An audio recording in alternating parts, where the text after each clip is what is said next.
Allow me to reintroduce myself. We gonna talk. We gonna talk. We forget the people what they waiting on. John Abraham is in the background. Don't worry. We finna talk in just a second. Let's get the people in here. We finna talk. Give me a quick second. Let's get the intro going. And we gonna get right to it.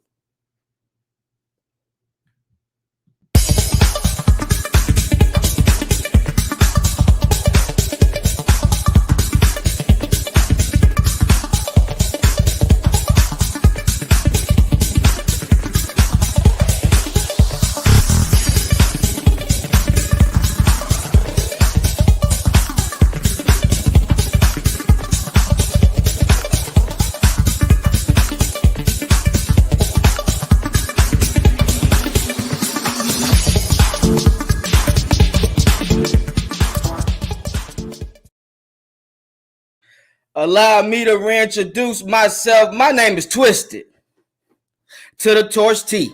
I've been doing sportscast since I was 14. Let's get the party started, man. We got a legend in the background. Don't worry, we finna talk in just a second. He got about 10 minutes. Let him get his facts ready. We finna talk. Did y'all hear through the grapevine? Hold on, player. Hold on. I don't know who started this up with the Falcons rumors. Respectfully. Cordell Patterson should not be on the trade block. I don't care what no one tells you. This guy is the engine to our offense.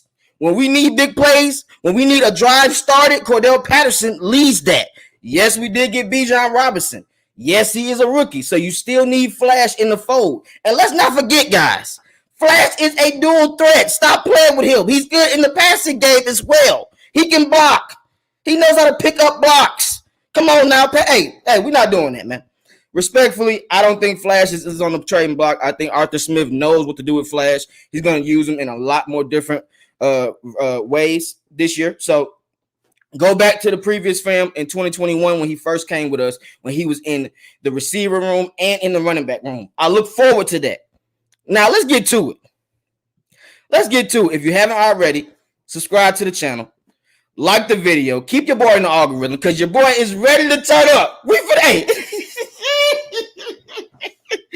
Hold on. Hey, if you haven't already, check out the website, Twisted Torch TV. Now, with all due respect, now that he's in here, I don't want to waste his time no longer. Mr. Pass rush legend. Started with the Jets. Came to the Falcons in 06, wreaked havoc throughout 06 to 2012, might I add. If it wasn't for injuries in some of those years, he would probably be in a crazy ram when it comes to sacks. He's already top 5, but he would probably be top 2 respectfully. This guy knows how to get to the passer and led in top 3 for forced fumbles with 48 in his career. Come on, man. I don't have to say much more. Atlanta turned up on defense when John Abraham came to the Falcons at 06. So, without due respect, let's go ahead and get John in. Let's get the people what they want to see, John. Shouts out to you, man. How you doing today, brother? I'm good. What's going on, young man? You doing all right today? Yes, sir, I am. Let's take the shades off. Yeah, we got to have that energy. We got a person like that, man. I watched you play live. No question. I'll bring it up. Hold on. I'll bring it up. 2011 versus the Jags, Thursday night game. Blaine Gabbert was nervous the whole game, might I add. You hit the right tackle with a spin move so bad, he didn't even touch you to get to the QB. Forced fumble, return it back for a touchdown. Do you remember that, sir? Well, there are a lot of plays I don't remember, but that is one.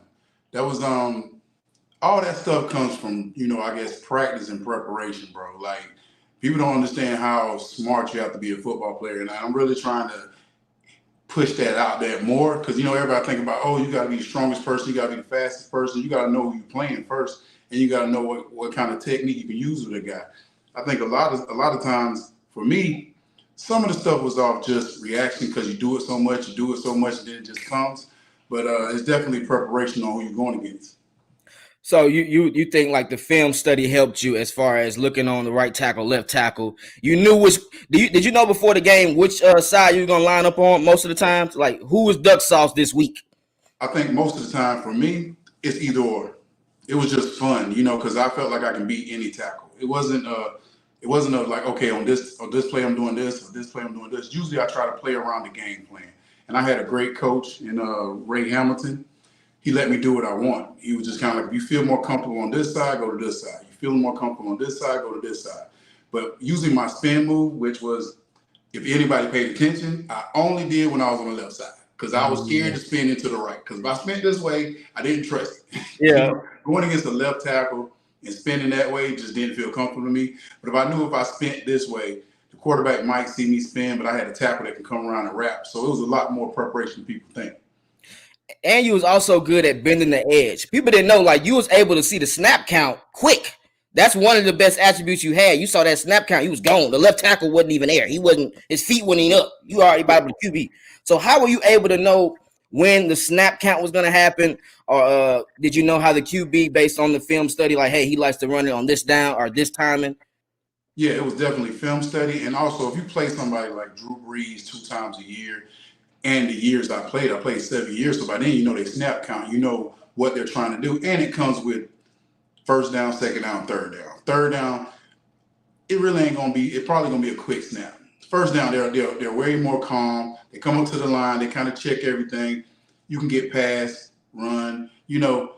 So it's a little different. But when you get to the second down and long, you get to the second and short, your play selections like shrink so much, and you know the difference between what you're going to do as a pass rusher. You know, like, because if it's third and long, the ear's pinned back and I'm going off the edge. If it's a shorter, like 3rd and 3, but I know they don't run the ball, I might bull rush and go inside because I know the ball's coming out quick. Yeah, that's what I like to see, and I saw that a lot from you. When it comes to the Falcons now, I know that you've seen some people. There's a new 55 in town, and Ellis came from the Saints, had 7 sacks last year. He has your old number. How do you think he'll fit in this scheme, even though he actually was with Ryan Neeson in New Orleans last year? I was thinking the same thing. It's all about how Ryan uses him. And I think that if the people that we have up front, Ayamada, Bud Dupree, Calais Campbell, and Grady Jarrett can't get it done, he's going to find a way to blitz, Caden, to get Caden into that scheme. We have so many guys, and, I'm looking for Carter and Walker to have, a year like they can get more turnovers. I think we've been missing turnovers for the last few years also, trying to keep that offense on the field. And we have the running game that we expect from all the players that we got. Even you saying Cordell, we kind of still need him there just for his presence. And I think what hurts me a lot is that the kick returns we ain't gonna see too many kick returns no more. Punt returns are good, but that was one. Like we'll never see a Devin Hester anymore. We'll never see those kind of plays anymore. And I'm kind of bad they took that out. I'm still shocked Cordell got the one last year based on how they're running it now. And Cordell already knows. He says he's going to get a couple times back there, but I don't know if they're going to really kick it to him too much. 25 every time. 25. But he will take chances. He'll take chances and take it out there sometimes, if we need to start. I would, that's my position. That's like telling me it's 1st and 10 every play. I'm still going to try to pass rush every now and then. I'm going to get mine. John, this is a running down. I don't know. I ain't got no sack yet. I'm gonna go see if I can make something happen. I'm gonna trick y'all. I'm gonna get a play in here. It's crazy. I saw you had said something on a previous interview. You had talked about how at the Jets they pretty much were only letting you go outside, and it was causing an issue because you made a mistake one time and they wouldn't let you do any inside rushes. So how did that affect you in those times? Because you still made Pro Bowls throughout that time. It was more mental than anything. I felt like it was a restraining thing, that something I did they took personal compared to, talking to me. Think about it. I'm 24, 25 years old. Never really had a father figure, and I ain't trying to knock that situation. But prep that guy and tell him what it is to be a pro compared to punishing. How many times can you punish somebody? I already got punished from the league. I got punished from other stuff. You can't keep punishing somebody when they come to work. Especially because. And I ain't patting myself on the back, especially because I was a player that you needed. I was one of those players that stood out. I wasn't just, a backup tight end or anything. I was one of the guys that you needed as a leader. And you asked leadership of me, but you didn't show leadership principle. I think that's definitely key. And throughout your time, I don't know if you really had too many running mates. I know you had one when you got to Arizona with Calais Campbell, who's now with the Falcons. How do you think he's going to help improve this defense? Because he comes here with 5 sacks from the Ravens. At 36, he's still able to consistently get pass rush. And Grady had 6 last year. that could be a dynamic duo with my man David Amamata, who had Yeah, I 5 think sacks. personally, I think the maturity and just them watching Calais on how he's a pro, that helps the younger guys out way more than just what he does on the field. Seeing how Mm-hmm. he prepares for games, seeing how he studies, seeing how he handles himself off the field. And Calais is very good in the community. Calais is one of the guys that you can depend on. And Yeah. that's the biggest thing that a team wants when they want to spend a lot of money on a player. They want a player that can go above and beyond just the field. And Calais has been that through his career. And I think that's one of the biggest notes that they should get from anything from Calais. Okay, so now that we got Calais, we got Bud Dupree, we got David Lamar, we got Ellis. Does Grady Jarrett finally have enough help on that defensive front to create consistent pressures? Because let's be honest, 21 sacks, I found that out from you. 21 sacks last year ain't gonna cut it in the NFL. We know that, right? Well, real talk, man. Grady don't need help. That's why I like Grady. That's Yeah. when you feel a type player like that, he can make it on any team. And I'm not knocking any of the guys we brought in, but we had Grady. Grady's going to be Grady. But Mm-hmm. Grady definitely, I think the pressure that he has of wanting to be the star or having to be the star or having to be the guy to get everybody motivated, he doesn't have to worry about that as much more. Because like you said, he has Anyamata, he has Calais, he has Bud Dupree. He actually has AJ Terrell now that should be a seasoned vet now. He's no longer a young guy. We can't look at AJ as, oh, we waiting for this or we waiting for this. And even bringing in Bates, all these things you got to put into a more mature team, and also a guy that, like I said, he's proven he's a Pro Bowler, and he's proven that he's a steady mark in the game. He's a guy we're going to talk about for 20 years from now. You're still going to bring up Grady Jarrett on what he did as a football player. Three sacks in the Super Bowl versus Tom Brady. Quite frankly, should have won it. But I got a question for you. 2012 or 2010 or 2011, which one was your best season in your honest opinion when you're with the Falcons? Because those were like three of the best years as far as our defense.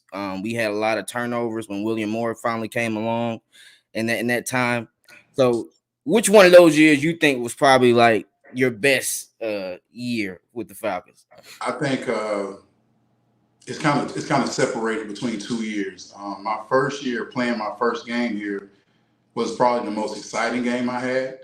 Even though I got hurt in that game, we had a terrible year. It Yeah. was one of those things that started a new beginning in my life.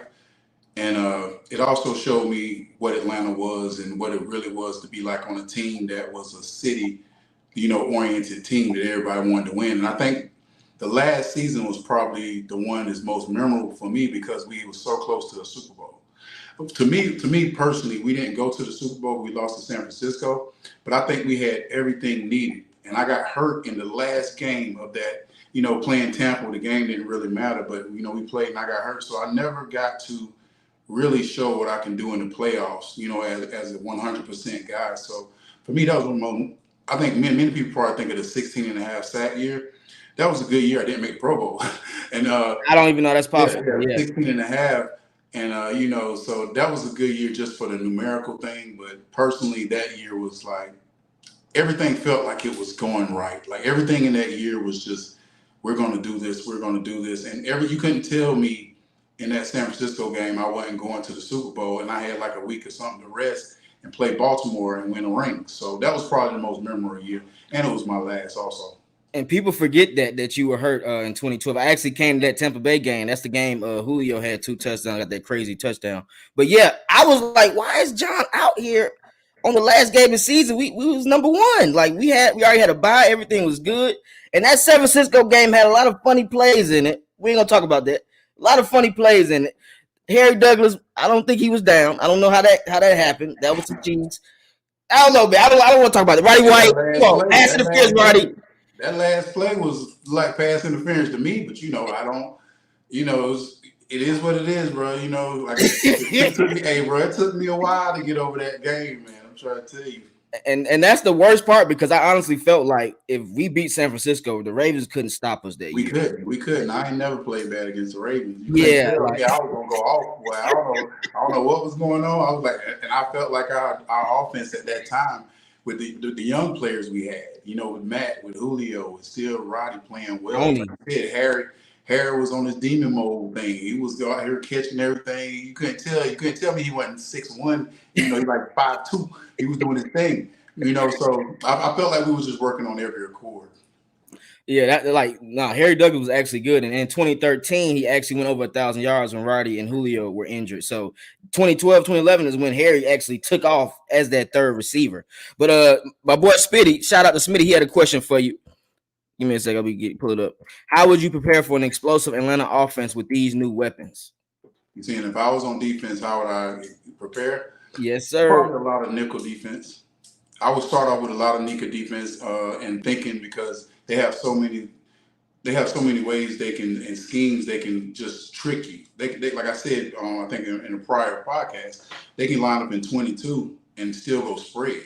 With Pitts, with Jonnu Smith, with Hollis, with Scotty Miller. They got a lot of tricky plays that they can do. So that's going to be a big. I guess you're going to really have to prepare by the numbers they have on the field, not the positions. Personnel. We got 81 and 8 out here. Okay, 81. So you might have to prepare more like that compared to what the scheme is or what the number is, like 21, 22, and all that stuff. Yeah. So we talked about it, man. Let's talk about it. Bijan Robinson, how do you feel? Because you just brought up about nightmares and matchups and stuff. So I feel like Bijan Robinson can be a matchup nightmare because he can play inside, he can run the ball, he can actually go in the slot. You can put Cordell in the same type area. You can literally potentially have 3 backs on the field at the same time if you want to in certain personnels. So is there a way that maybe Arthur Smith can scheme to keep Bijan Robinson out of the shine, the light, to help him get easier matchups moving forward? I don't know if you remember, but you remember what we did to Julio when he was younger? They did a lot of screens, like quick passes to the left, quick pass to the right, just to let him get in free field. And I think that'd be perfect for Bijan. It's gonna be hard to not see him on the field because they're always gonna be looking for him. But definitely line him up in slot, get him a quick pass, and just let him take off. Because I watched him in college. That boy, you get him in open field. Matter of fact, you don't even gotta get him in open field. You get him on a one-on-one thing, you rarely see him go down. He's a back that they always say he always falls forward. But he rarely gets touched the first time. The first time it's moves. And when he gets touched, it's usually going to be another 5 or 6 yards after that. It's not the first person. He's the one of the guys that we used to tell to hold up, wait till I get there. Because we know if you don't hold him up, he's going to break the tackle and be gone. So I think the big thing for them is just all kind of gimmick plays that we can do with him. I think will work. Instead of just lining him up, which he's a great back, he knows how to find holes. Running the zone play is probably the best play for him. But I think doing the little scheme plays, doing the little quick hitches and just seeing what he can do in the open field and using your blockers. You just paid this guy Lindstrom $100 million. Hey, let's see if Lindstrom can run outside here. Let's see what Carey got. Let's see if Matthew still can move. We got Bijan. We got all these guys that are possible Pro Bowlers on this line. All these guys can be Pro Bowlers if the numbers come through the backs. Yeah.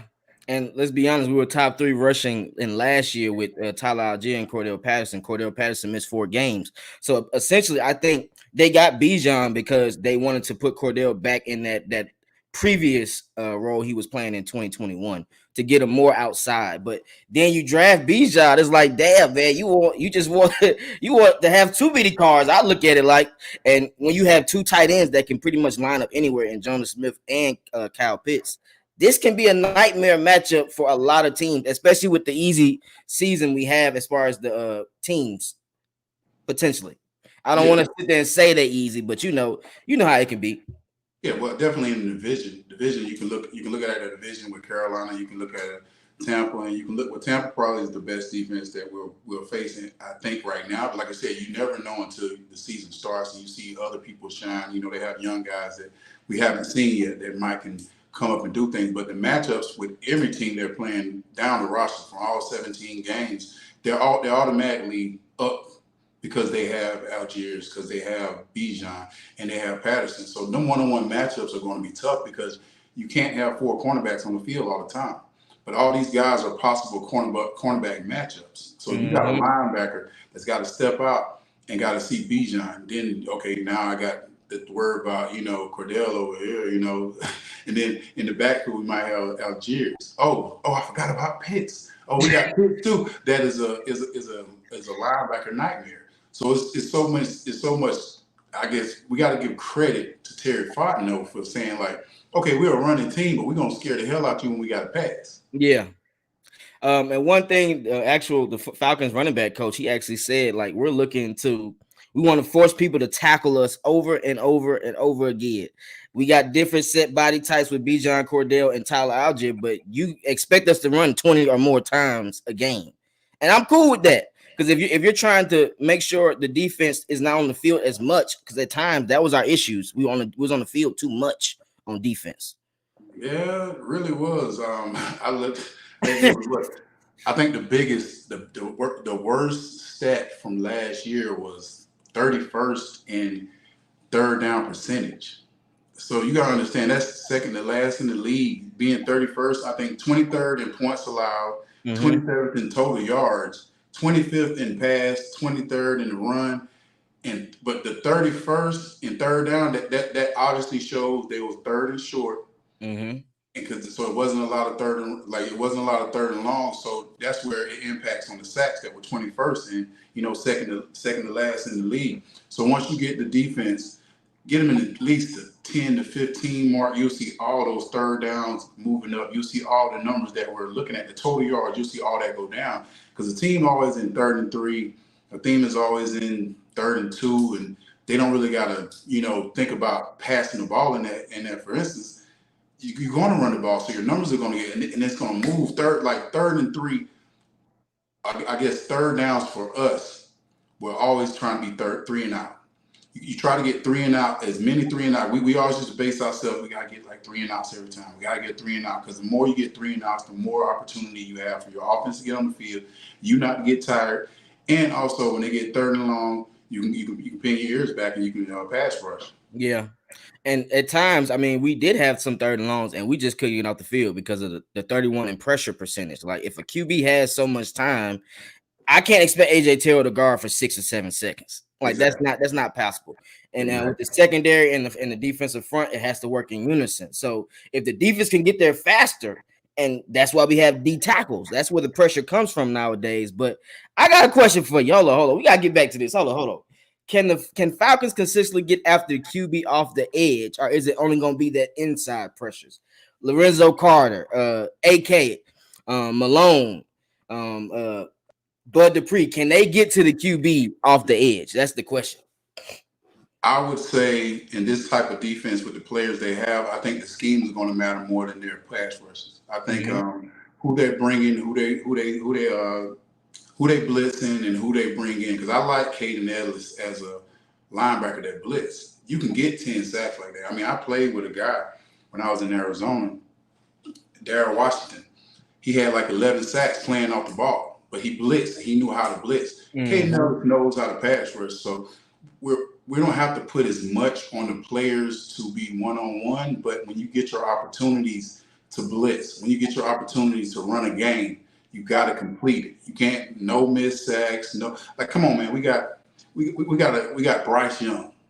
We got a young guy in Carolina. So when you blitz this guy, or when you get a chance to get him, get in his head, get things shaky, that's perfect. So that's the kind of stuff that we need to have. So I wouldn't put it as much on like having one guy having 12 sacks and then the rest of the guys only have, because I've been on teams where we had maybe 20-some sacks and I had 15, or if I had 13 and we only had 9 spread. So it's 22 at the end of the year. It looked good for the guy, but it's like, yeah, nobody else ain't eating like this. So I think they're more of like, if we can get everybody spread with 5, one person have 8, like I said before, one person have maybe 10. If we can get somebody in double digits, it'll be beautiful on paper.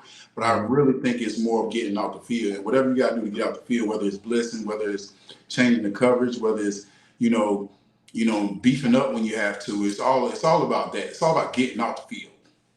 And I'm also looking at turnovers. When you add Jesse Bates, you bring in Jeff Okudah. Jeff Okudah, he was injured his first 2 years, but the last year he showed promise, and he's a top 3 pick. So if you add him with AJ, or you pair him with AJ Terrell, and then you have Jesse Bates in the backfield, like this defense can kind of get scary as well. Like, I mean, especially in man coverage. So I look at that as, well, you're gonna pretty much, you can double team the nickel or the slot receiver, and if you don't have to give too much help to AJ Terrell or Jeff Okudah, and pretty much help the linebackers and such. And also with this defense, everyone has something to prove. You know, like with Bates, Bates had a great career. You know, went to Super Bowl already and did some things, but you're going on a whole new defense. Okay, this defense might not have been as good as the defense you're going for. Can you manage to still play the same? We gave you a good deal. Now it's time for you to make your money. I mean, you know, he came in late, got in here, and he's doing his job. And Okuda, everybody know he has something to prove. And we want to see him. Like I told you, for me, he's one of my biggest guys I'm looking for this year to have that kind of year. You know, I hope the first time they pass against him, he get a pick, all to relax. Then he can relax and just play. He can be an Atlanta Falcon for the rest of his career. He can build himself back up to what he was when he got to the league. You know, a lot of time mentally, people don't understand how mentally you can take away from your game just because you're thinking every play. You have to have that short-term memory. That short-term memory when it comes to football, you miss play, you got to get back up and get back at it. And you, like I said, even with Bud Dupree, everybody know Bud with the injuries, and I think Bud personally is a double-digit sack guy. Definitely. If you give him one-on-one and he stays healthy, and like I said, mentally, if he can push everything out of the way, I think he'll be good, especially with Calais, because Calais is a good guy to talk to. Calais is a good guy that gets pressure up the field, so working games with him should work. And AJ Terrell. Come on, y'all. Everybody wants to see this man in the Pro Bowl this year. Definitely. He deserves it. Yeah, and Walker and Carter, they've been here, so we want to just see more of the athleticism that we see when we look at these guys. When you look at these guys, they look like me. They're 6'4", like 240. They can run. They can do everything that you want an athlete to be. We just want to see, like, getting to the ball, pulling the ball out. We want to see fumbles, take it to the house, you know, scoring more on defense. That's what a defensive kind of guy like Ryan Nielsen, I think, will bring to the Falcons. And it's more of like a mentality. It's not even like it's that kind of player. It's making a play, and it's trying to keep making plays, you know, and feeding off each other. I don't know if you saw this, man. Someone wrote an article and said that Kyle Pitts is a bust after 2 years, not looking at Marcus Mariota, only having 59% of his passes to Pitts deemed catchable passes by the ad. I want to know how you feel about that with Kyle Pitts. I don't think he's a bust, me personally. I don't think he's had enough time to be called a bust. That's absurd. But let me know how you feeling about that. I don't think he's a bust. I definitely don't. You know, he went through injuries, and we couldn't see him like we wanted to. But like you said, Mariota was a different type of offensive scheme. And even this year, we got to understand. Look at all the weapons he's gonna have with him. So his numbers might not be. And also, this is a tight end. We're acting like it's a regular tight ends are tight ends. And we're seeing tight ends like, you know, Kelsey and all these guys. Kittle, yeah. We think of Gronk. Oh, boy had 100 catches. Oh, he had 50 catches. Okay, look, they were the main guy. Exactly. Okay, like you see, you're gonna have Bijan in the backfield. You're gonna have Cordell. You're gonna have so many other people that can eat. If Kyle gets 50 catches this year, I think that's a reasonable number. You know, like you said, even you putting Drake London up there. We have Drake is supposed to be the guy that we look to have the 100 catches. Yeah. But this is Kyle Pitts, and he was a top pick. Oh, Kyle Pitts is a bust. He's a tight end. Mm-hmm. He is a tight end. Even though he plays receiver in my mind, yeah, he is a tight end, bro. The only thing I really look for with Kyle Pitts is touchdowns in the red zone. We need to attack him, use him more in the red zone. I don't really care too much about yards. He's already proven that. I need to see touchdowns. Can he get 6 to 8 touchdowns to help spread the ball out more? I know Smith will help. Drake London will help with the added weapons. I think people don't take that into account. Drake was a rookie last year, so it really was Kyle Pitts, the main target and team scheme versus him. But he still was getting open versus double coverages. Last year, one of my big things was I was talking to someone else about it. He's like, man, you think Kyle Pitts gonna get a catch today? I was like, what you mean? He was like, man, he had like 1 catch last week. So we definitely want to see him at least get more catches, man, more into the schemes. He's the kind of guy that he seems like he's a team-oriented guy, and he ain't gonna bitch about like, I didn't get a catch, I didn't do this, but because especially when you show what you can do and dealing with, like you said, last year's situations. And I think Ritter is definitely going to get into his ear, but Ritter has to get in everybody's ear. Ritter has to have the mentality that I control this offense, regardless of whether we run the ball or not. When I pass the ball, when you're my first option, you got to get open. Yeah. Because if you don't, I can't be a good quarterback. Period blank. I don't need to go to two. I don't need to look for him. And if you're not dependable being my first target, I got to make changes. So it's a mentality thing that he has to have to talk to those guys and knowing when this play is going to go for you. This is your play. I'm throwing it to you regardless. I don't care what's going on. You getting this ball, so you better get open. And I feel like we got dogs now, man. Smith, he got something. You said we have a lot of people to prove. Smith got something to prove. He got paid with the Patriots. They didn't know how to use him in their scheme too much. He comes back home with Arthur Smith in the A, and he gets a chance to really get some targets. He got something to prove. Drake London can be 1,000-yard receiver, can get 80 receptions easily. He had 72 with Marcus Mariota playing 12 of the game. So that shows me this guy can be dynamic. But also with the receivers now, you got to see, do y'all have the dog to be blockers? Do you have the dogs to block down the field? Like even as a tight end, as Jonnu, I know he's a great blocker. So Jonnu might not get the ball, but you also this is want to be a run-oriented team. You got to know that if you want to eat, you're gonna have to let the running backs eat too. So it might be a game that you only have 2 catches, 18 yards, but then the running backs split for like 150, 200. Because that's the kind of team they want to get the mentality for. So a lot of the receivers, like Drake London, might not be the 1,000-yard guy this year, or hopefully he is. I'm looking forward to it because I like the kid and I want to see him do well. But Matt Collins might be because everybody focuses on Drake. But at the same time, as we need the receivers like the TOs. Back in the day, T.O., he was a great receiver, but people would not. They never paid attention to how good he blocked. When he latched on, he would block down the field, even 10 yards. Going to the Hines Ward situation and a lot of stuff like that people got to give credit more for receivers because when the guy breaks the line of scrimmage, he got a DB, he got a linebacker, you got a receiver holding that block, so you got a 10-yard run can turn into a touchdown, especially with the guys we have.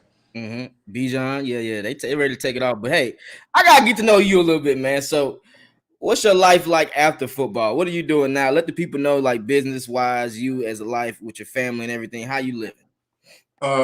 Let me tell you, the dumbest thing I probably did in life was I was going to take some years off of football. That's stupid. But as of me right now, I'm trying to be a better father to my daughters. I'm giving them as much time as possible. A lot of times in life, we try to find love when we already have it there. Like I got 3 daughters and they're they're my soulmates, all 3 of them. Like when I said, just seeing them progress and seeing them grow and seeing them even watching me, because they're going to watch this podcast and they're going to say, Dad, you did this, or Dad, you did that. Small things like that are more buildings for me than anything else I can do. I'm definitely trying to work on the podcast stuff. I'm getting all the reps I can, so, you hit me up. I'm like, sure, buddy. I'm doing a lot of things, but I'm actually getting back into living, realizing that 45 is not a young age. It's not an old age either. Because hopefully I got 40 more years. So I'm sitting here thinking a lot of times you think your career is over, but you have so many other things in life. So my thing in life now is trying to find something new to do every day, whether it's something small, whether it's learning how to dance and not break dancing, no crazy stuff, but learning how to do the waltz or learning how to do, taking my daughter to the museum and actually learning stuff that I didn't do. I think about how much stuff I didn't do. I lived in Atlanta for 17 years now, and I can only tell you a few spots. So now I'm out here venturing out and seeing things. I was blessed enough to still be here, and I'm blessed enough to show my kids a different aspect of life. Yeah, that's what I want to hear, man. Did you have any mental health issues as far as with the injury situation throughout the year? Did that ever bring you to a low point? You feel when those games missed? I think mine probably started when I was playing, but I came in right in the 2000. I came in 2000, so right around the 90s to 2000. That's when people started noticing concussions, and then the concussion movie came out and stuff. But for me, people say, how many concussions you had? I knew my concussions were bad when I couldn't remember I used to lose my wallet all the time. I used to lose my credit cards. I used to lose jewelry, all kind of stuff. But instead of trying to work on getting my memory back or working on certain things, I just started doing instant gratification things to get by so I can be happy for the day. So instead of trying to work on it, which I've done for the last 3 years, and strictly been working on mental health, strictly on working on that I'm good enough, strictly working on that if you're going to be here, try to work on being better. Just like when I played football, I had to really take my mindset back to a football mindset when it came to, okay, John, are you good at the run? If you're not good at the run, what you going to do? You're going to work on it. Okay, John, you're not good at keeping stuff.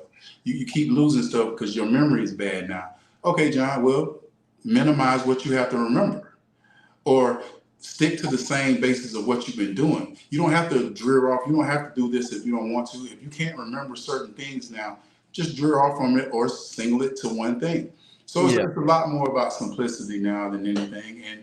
And even like with sports or even like with regular life, you have to circle things in your life that are important and keep working on that one thing. Keep working on that one thing. You might devise some other stuff to do along the way, but keep working on it and keep building yourself back, because once you lose that, you lose yourself. And I think that's what my main part, because I was so focused on how bad I was going to get compared to working on how good I could be. Hey, you dropping dimes and jewels on here today, man. Appreciate you on the podcast. People need to understand that. That's true. Mental health is definitely important, man. I appreciate you breaking that down for us for sure, man. Everybody needs to hear that. So make sure y'all stay in tune. Let the people know about your IG, the social media platforms, and like, are you expecting to start doing podcasts or start a podcast soon? Or I gave myself I gave myself 5 years. So I'll be 5 years. 50. Okay. I'll be 50 then. So I gave myself 5 years. Hopefully it's quicker than latter. But my my IG is ENAYJO. Andrea, Ayumi, Jolie. Those are my three daughters. So I took the three, exactly what I got on my neck right now. Like I said, some stuff you need to focus back on. Like just like when I played for the Falcons, I wore 55. So now I'm wearing their names, but that's what's important to me. Like I wore the Falcons then, so now I'm wearing that. And it's also my tag on Instagram, ENAYJO. I want to show you something. Hold on. I don't know if you remember your celebration after your sacks now. I do. I can't forget that. Every time you get a sack, let's go to the sideline. Let me look at you. I was trying to be easy. I can't dance, so I had to do something that was simple and get my ass off the field because I probably was tired. I ain't need too much. I want no dancing fool then, man. It wasn't really like that back in the day. Now you can have a whole celebration, man. Oh, they lit now, John. You would have had a movie back now, right now, man. I love it though. I love it because it's more interaction with fans. It's more interaction with your family. Because the dances always come like on Sports Center or like the new gritty that everybody does. I think it's very good for the NFL because it's letting people show their personality compared to just a player like, oh, he has a great personality, Mm-hmm. Well, I would say this on the defense that we had when you were here. Let's talk about Arizona, because you still made a lot of plays in Arizona when you first got there as well. So how was it pairing with Calais Campbell in Arizona and creating a dynamic duo with that one? Well, I came in heartbroken, because I just got I came in heartbroken, and then I wasn't really playing at first, and a couple of guys got hurt. It ended up being one of the probably for me personally, out of the 15 years I played in the league, that was my favorite year because I got to play outside linebacker. And when I said I'm probably in the best shape of my life, I was like 240. I studied more football. I got to learn, like really, really learn football. People don't even understand how much film and how much preparation came in just from that year because I wanted to be the best player I ever could. And not saying I didn't do it before, but that year was so much intense for me just because I didn't know how many years I had left. And I got to play the position I always wanted to play. Like I always wanted to be an outside linebacker. I got drafted as outside linebacker. I knew that if I was an outside linebacker, I can get picks. I can do this. I can do this. So that year when I was in Arizona, like my focus was being the best John Abraham I could be in. And that year, I felt like that was the year that I should have had all 15 years. If I would have stayed in the 3-4, I would have showed people this would have been John Abraham. My numbers would have been accelerated because 35-year-old man. It I still was was in producing. there getting it, boy. I was getting it. So I'm like, but it was more mental than it was physical, but it really helped me. And at that time, though, I wish I would have paid more attention to what I was doing off the field, because mentally, people were telling me things, but at the same time, you're still progressing on the field, so you're not thinking about stuff. And when I was done football, I didn't have no more stuff to take me away, so my mental was just crazy at the time. And finding out that I was bleeding on both sides of my brain when I was done, it hit kind of hard, and it also put a lot of facts on what was going on. Like why was I so angry all the time? Why was I feeling down about stuff I shouldn't feel down about? Like I have millions in the bank, I have a house in Atlanta, my mom's taken care of. But for me, it was always negative. Like nothing positive would come out of me. And like I said, the last 3 years, all I've been working on is positivity. I have my bad days, like I woke up yesterday and I was just not in a good mood. I wanted to talk about it, but I was like, talk to yourself. And I talked to myself about it. I built myself out. Even coming into the podcast, I still have anxiety doing the things, but would it be worse if I didn't do this? A lot of times we're so insecure on ourselves about doing stuff that we don't actively do it. We'll do it in our mind and say how good we could be at something. How people always be like, man, if I would have, that's the worst thing in your mind. Woulda, shoulda, coulda is the worst thing to talk about. So just do it. And if you mess up, oh well. If I do this, if I do this and I mess up, if I'm not a great podcast guy, if I'm not a great reporter, if I'm not a great, commentator, I tried. And you never know who might just like it. Like, oh, you were terrible in your mind, but we like something that you did. We kind of like how you talked about this. We want a little more from you. You got to see that with everything in life, even with being a father. One of the biggest things I did, because I didn't have a father, so I didn't know exactly. I used to see other people being dads. I used to see my friends and like, man, I want that. But I never want to take the first step. The first step was, we think financially taking care of people is the right thing. I text my daughters every day. I call them, I FaceTime because I have that chance when I have free time. Like after this, me and her going to an escape room. Like one of my daughters going to escape room. My older daughter, me and her talk like adults because she's 22 now. But it's all this stuff that we feel like we might not have enough knowledge about. The only way you get knowledge is to do it. And like I said, even with the smaller things like being a father, and like for me, I thought it was just a huge role. I thought I had to be like Superman, like literally I got to do this. Man, just being there is 99% of it. The 1% is everything else you do. 99% is just being there. If you just there, you conquer. Practice makes perfect, man. Repetition, and that's what you did on the field day in and day out. My last question, then we're gonna get to questions. So, if y'all have any questions in the chat, go ahead and let us know what the questions is. But who do you expect a bigger role from on the Falcons defense in 23? It's not who I expect. It's who I want. It's three guys. It's not okay. Two. Talk to me. Obviously, Okudah. Obviously, Carter and Walker. These guys have been here. I want to see more of their names. I want to see those guys, instead of, I want to see more activity. I want to see more strength. I want to see more aggression. I want to see a comfortable level now. I want to see you being, when I see the defense moving, I want those guys to be the guys that you can see moving with them. You know what I mean? I don't want Ellis to come in because we know what Ellis can do, but we don't want Ellis to be the leader. I want to see the guys that been there, have been in Atlanta. Oh my God, they're wearing Walker jerseys now. Oh, they were wearing Carter jerseys, like stuff like that. I want the guys that has been here that we haven't seen. Like Jesse Bates, I know he's gonna be there. Yeah. Calais Campbell, we know we're gonna get. You know what I mean? Even Ellis, Anyamata, Grady, we've seen that. Okudah is new, but we want to see that. AJ. So it's a lot of people. It's not just one person I can say that, yes, no. We need to see the whole defense working in a unison and being able to play as a unit, not just one player. Oh yeah, we got this guy. We want to be able to let, man, that defense. Not just because when we talk now, like honestly, we say Grady Jarrett. And then what else do we think about after Grady? And not trying to knock anybody. Yeah, you think about Grady, and we got Grady Jarrett.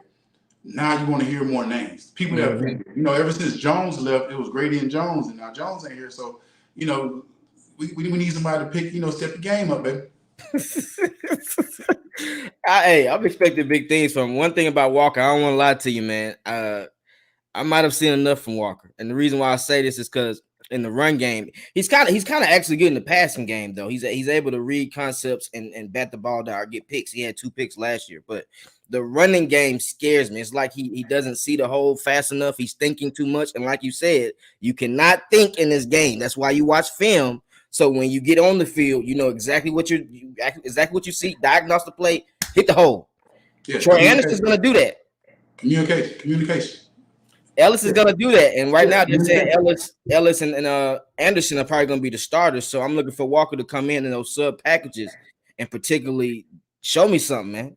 Because that Browns game was not good last year. Not at all. But also, if we're doing good on first down, second down, sacks go up, running game go down. So, you know, and you know, it's all like 50-50. You know, offense is doing good and keeping you off the field. Defense doing good, keeping you back on the field. So it's all 50-50, man.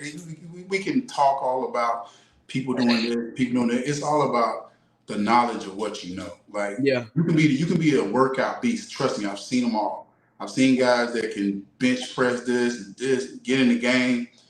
Oh man, where is he at? Oh man, where is he at? Like, you know, like, oh man, where is he at? You know, the worst thing is to be beside someone and they call a play, you got to tell them what to do.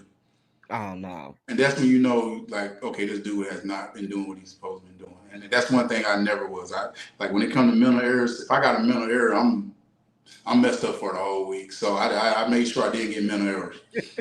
And with Arthur Smith, he don't play that. If you got mental errors, he gonna have you running the whole time. He gonna talk about it in the press conference. Hey, we didn't do a good job. One thing Arthur Smith always says in press conferences, he doesn't want to we can't beat ourselves. We can't have penalties. We can't have penalties before the play starts. Like, we can't have stuff like that. The team is just better. The team is just better. And if you look at throughout these 2 years, we've been in all the big games. So it's just that last niche, that fourth quarter to get us over the hump to keep winning. And when you build momentum, as you know, 2012, we went 8-0. You remember that before we went to New Orleans and they hurt our feelings down there. They cheated us, I feel. But hey, when you have that, all it needs is a winning streak. You start 2 or 3, you can lead it. And when a team feels confident, exactly, they hard to beat. It goes all the way down to confidence, and people really knock how much fans matter. Like, fans really do matter when you're winning and people know your name and, oh man, Walker, oh Renzo Carter, hey, all that stuff feeds into you want to be a better player. You know, you got terrible fans and nobody ain't coming out to the game. It's easy for that thing to go from 5-0 to 0-5. You know, I be trying to, you know, like definitely, like I'm telling you, when I came to Atlanta, how the fans were and how appreciative they were of when you played hard, whether you won or lost. When we played New Orleans, if we won or lost, if we played and they saw us play and we just got outplayed that game, it was always love. And it's tough. It's tough when you don't have that love. And Falcons fans have general love. Like, I mean, they have more knowledge about the game more than some of the players do. You said it. I ain't want to say that. I didn't want to say that, John. You said it, though. Shouts out to you. Smitty Smith, shouts out to you, my brother. Make sure y'all subscribe to his channel as well. Best piece of advice you ever received? Man, that was a tough question. Yeah. You know, it's different now because I'm 45. So I'm trying to see, like, what is something that my best, oh, boy. That's tough. I guess the best thing that I can personally say is, and it sounds corny as hell, but you are enough. Like, just general in life, just you are enough. Like, just telling yourself that you are enough. Like I said, me going through all the battles I went through, I always felt like I wasn't, you know, prepared. I felt like I wasn't good enough. I felt like I wasn't this. Like, even if I led the team in sacks, it was always someone that might have had more sacks.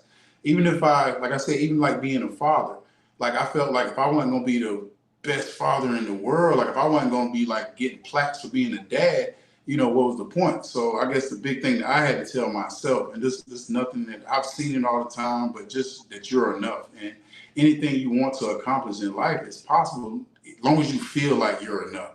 Like even if you work hard, like I think people talk about manifestation, and everybody forget manifestation comes with work. You can manifest on what you want to do, but if you ain't doing no work to get to where you want to be, like I'm going on 3 years sober. If I didn't start 3 years ago, I wouldn't have had 3 years. My sobriety Mm. didn't my sobriety didn't start.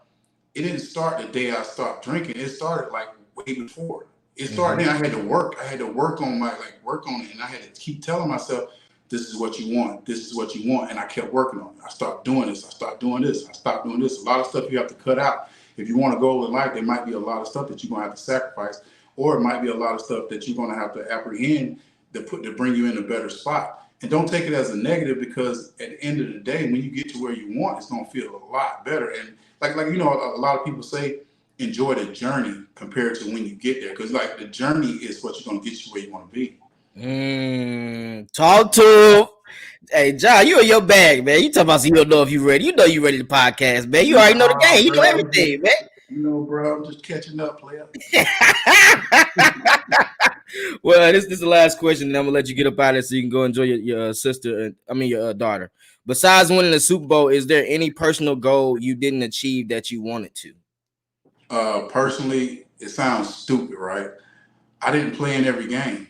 The injuries, that's the only thing, man. Because I feel like, and I'm working on this too. Like I said, I'm working on everything I do.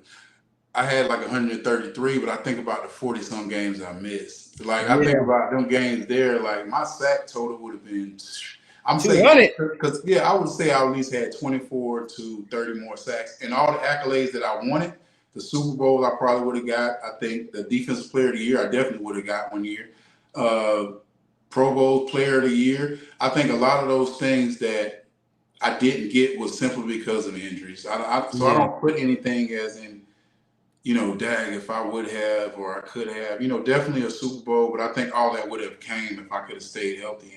But like I said, also, you can't control what your body does. You can sit here and be the best athlete. You can put everything great in your body, but if you're injured, you're injured. Like you look at Saquon, you look at Bud Dupree, you look at a lot of other guys that have tremendous careers, possibilities, but injury stops. So that's probably the only thing that I would say that I kind of missed out on, because there were a lot of games I felt like I could have easily done so much work. Havoc.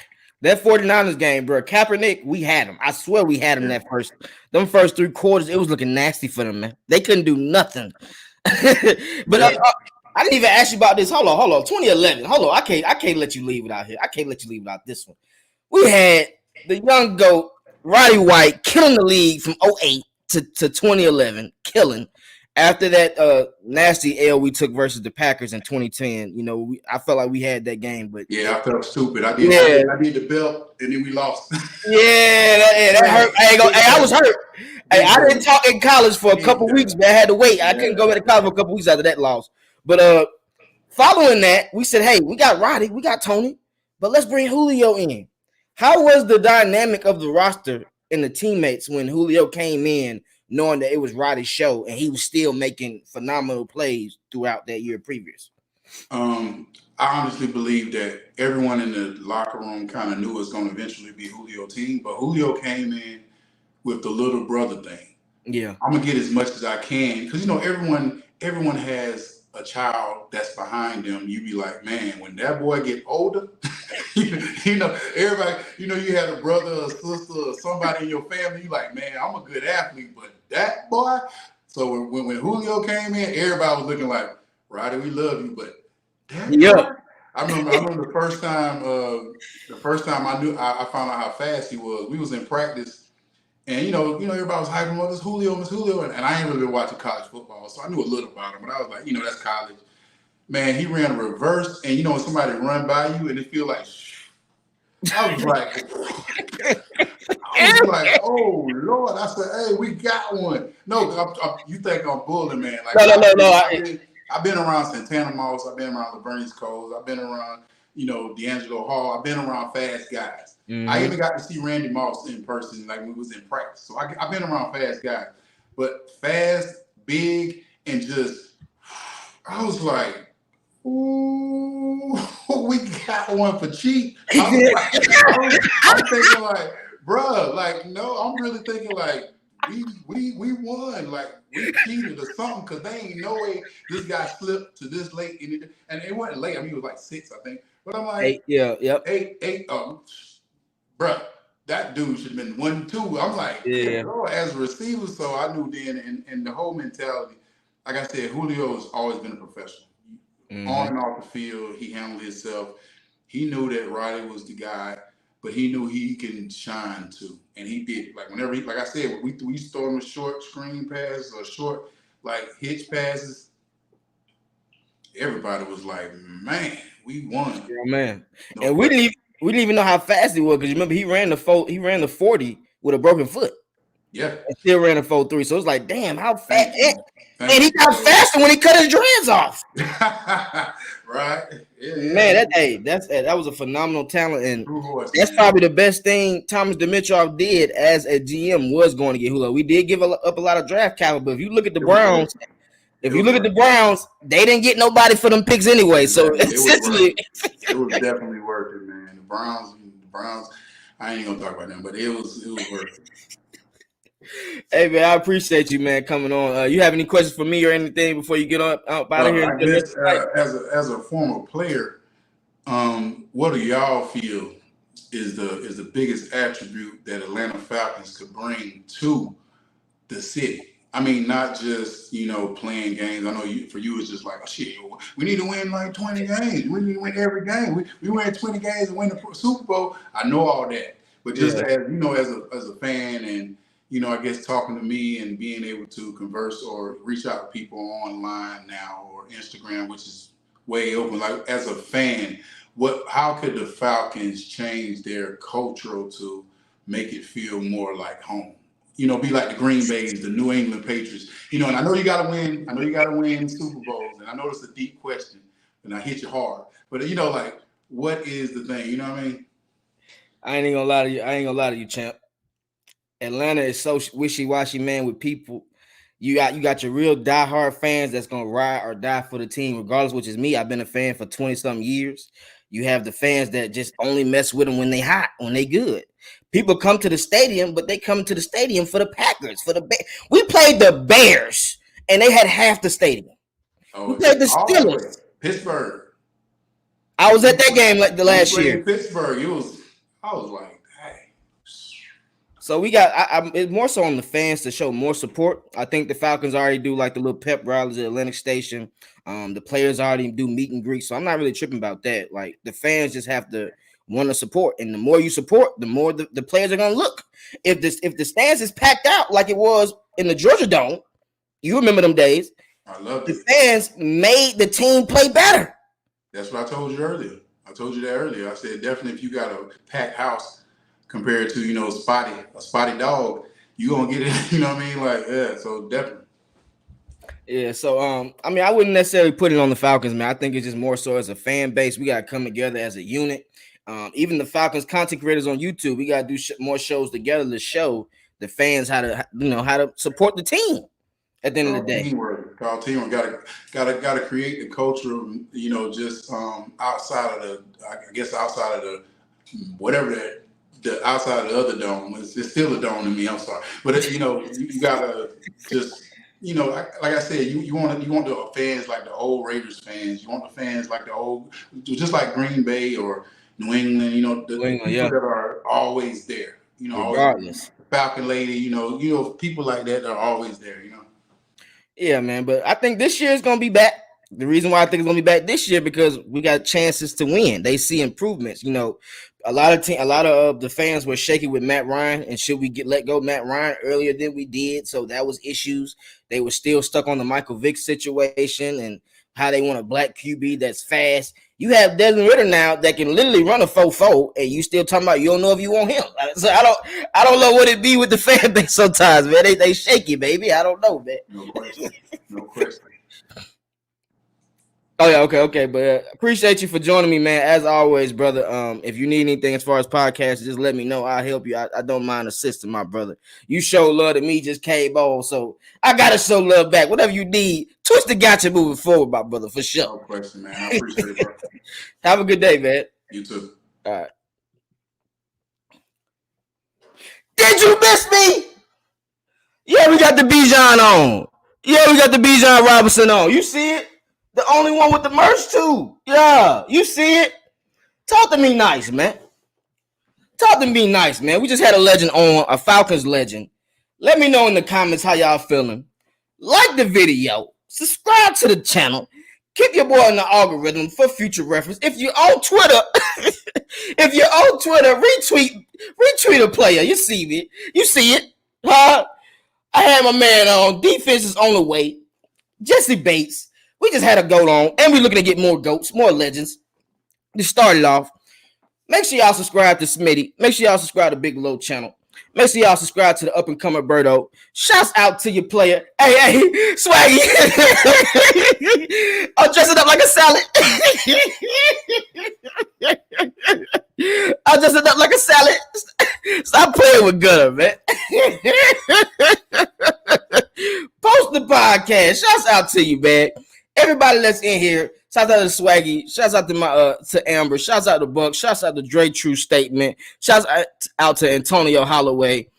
Malone. Shouts out to you, man. Shouts out to you. We turned up tonight, man. If you haven't already, hit up my Cash App, $ Twisted Torch TV. If you want to show support to your boy. Play it from the Himalayas. Hit up the super chat for your boy. Let me know how you rocking. I got one more topic. I ain't really get into it yet. We're going to get into that, and then we out of here. Let's get back into this flash trade rumors. One more time. One more time for the people in the background. One more time for the people in the background. Hey, I do not see this, guys. Quite frankly, I don't see Arthur Smith trying to what can you get for Flash? So if it's a second rounder, do you say, hey, give up Flash? I don't know, because potentially we might get a chance to see the Cowboys in the playoffs. And if you trade Cordell Patterson, he's gonna go for 100 on us easily. I'm telling you that now. He's gonna go for 100. So let's be realistic, guys. I wouldn't do it. I'm not trading Cordell Patterson no goddamn NFC, guys. I can't do it. That's not smart for me, if we must be honest. Let's keep it real, guys. Keep it real. Show went crazy. Swagging my brother as always, man. Hit me up after the show. You know how we finna talk. But yeah, John Abraham was talking some facts, man. I got one more play to talk about with John Abraham, man. He had a play versus the Bucks in 2012. Oh my God. He literally did another spin move. The dude didn't touch him again. The left tackle didn't touch him again and stripped the ball from Freeman. Fumble. Pick it up. Let's go. Let's rock. We need players like that in this offense, guys. I mean, in this defense, guys. You have to attack the football. If you can attack the football, you can get us in better field position as an offense. We don't want to put Desmond Ridder in tough situations as far as going a whole 99 yards. He can definitely do it. I'm not saying he can't, because he has the weapons now, but we don't want it like that. Like Abraham said, we got to get off the field on third downs. Third down conversions cannot be completed. And on first and second, we have to have a better success rate. We can't let them get 3 or 4 yards on first and second down. You get 3 yards on first down, second and 7. You get another 3 yards on second down, third and 4. Correct me if I'm wrong, but you can run or pass on third and 4, third and 3, third and 2, third and 1. We have to get out of those situations, guys, for sure. Trading Flash only makes sense if we're out of the playoff race. Respectfully. That's the only way. Like we did Muhammad Sanu, that's the only way we should do that. Range, hey, if you haven't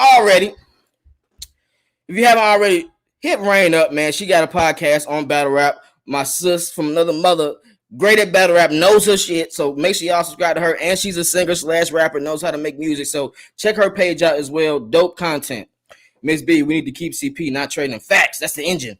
Room. Let me cook. Let me cook them. What y'all talking about some trading? I'm not trading no Cordell Patterson. What? No, I can't do it. Stop it. Hey, if you like, hit up my Cash App, $ Twisted Torch TV. You know how we rocking, Ray. You know, but you know what's up. You know how you can hit your boy up. We got battles to talk about soon.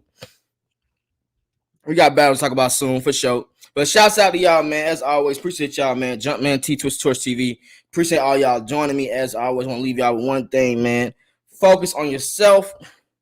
continue to improve yourself, and you can be the best person for others. Might I add, if you don't work on yourself, how can you be the best people for others? How can you be the best person for others? Take time, mental health, get yourself right, self-care, get your boy right. You see me, man. You see how I'm rocking. I'm out of here, man. You see me. I want y'all to see this at the end, man. I'm out of here, man. Jumpman T Twitch Torch TV. Peace.